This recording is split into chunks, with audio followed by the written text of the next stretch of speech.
हरे कृष्णा राधे राधे। राधा अष्टमी भगवान श्री कृष्ण की प्रेयसी श्री राधा रानी के जन्मदिन के पर्व पर मनाया जाता है। थोड़े दिन ही जो हुए हैं राधा अष्टमी के पर्व को गुजरे हुए, आप सब बहुत भक्तजनों ने व्रत रखा होगा, पर आज हम आपको हमारे वीडियो में बताएंगे कि ये व्रत करने से आखिरकार आपको फल क्या मिलेगा। तो सबसे पहले कोई भी जो इंसान है ये व्रत कर सकता है और आपको ब्रह्मचर्य का जैसे कि है आपको पालन करना रहता है। इसको करने से माना जाता है कि श्री राधा रानी की विशेष कृपा प्राप्त रहती है और जो भी भक्तजन जन्माष्टमी का व्रत करता है उस व्रत का संपूर्ण फल पाने के लिए राधा अष्टमी का व्रत करना ज़रूरी है। जन्माष्टमी का व्रत किया है तो राधा अष्टमी के व्रत के बिना वह व्रत अधूरा है। तो राधा अष्टमी का व्रत रखने से भगवान श्री कृष्ण की कृपा भी प्राप्त होती है। मान्यता है कि राधा अष्टमी व्रत करने से सभी प्रकार के पाप नष्ट हो जाते हैं और पुण्य की प्राप्ति होती है। वहीं इस व्रत के प्रभाव से भक्तों की मनोकामनाएं शीघ्र भी पूर्ण होती हैं। श्री राधा अष्टमी का जो व्रत है वो सुहागिन महिलाओं को अखंड सौभाग्य व संतान की प्राप्ति होती है और वैवाहिक जीवन खुशहाल बना रहता है। यही नहीं, कृष्ण भक्तों के लिए राधा अष्टमी का बड़ा महत्व है।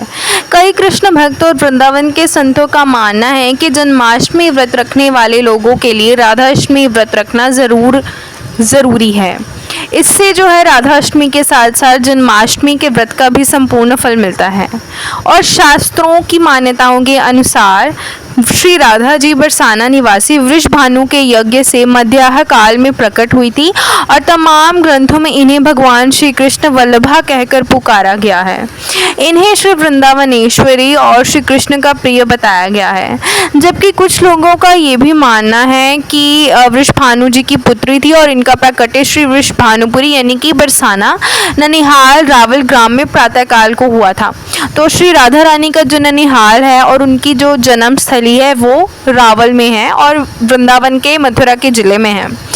कल्प भेद से इस पर सहमति है। हर पुराणों में माध्य कलान का वर्णन ही सर्वमान्य है।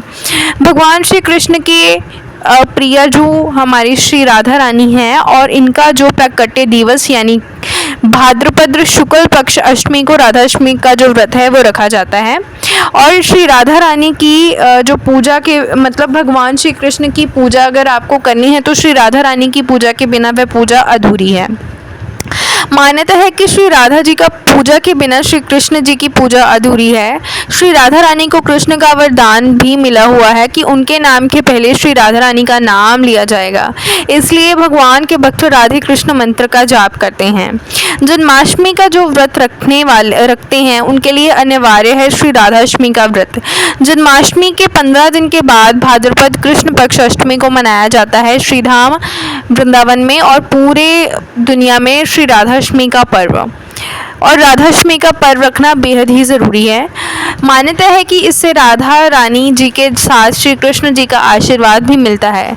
दाम्पत्य जीवन में खुशियाँ आती हैं। कई लोग विशेष रूप से श्रीधाम वृंदावन क्षेत्र के संतों का कहना है कि जन्माष्टमी व्रत रखने वाले को राधा अष्टमी का व्रत रखना ही चाहिए, तभी वह पूर्ण फल मिलता है।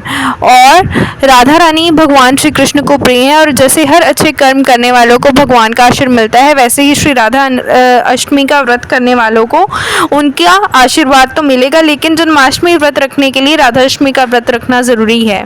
और ऐसी बहुत सी वीडियोस देखने के लिए हमारे चैनल से जुड़े रहिए। जो भी भक्तजन चैनल से नए हैं तो कृपया कर चैनल को लाइक शेयर और सब्सक्राइब ज़रूर करिएगा, कमेंट ज़रूर करिए। साथ ही साथ आज हमारे ठाकुर जी का बर्थडे है तो कमेंट में हैप्पी बर्थडे ज़रूर लिखिएगा। हरे कृष्णा राधे राधे।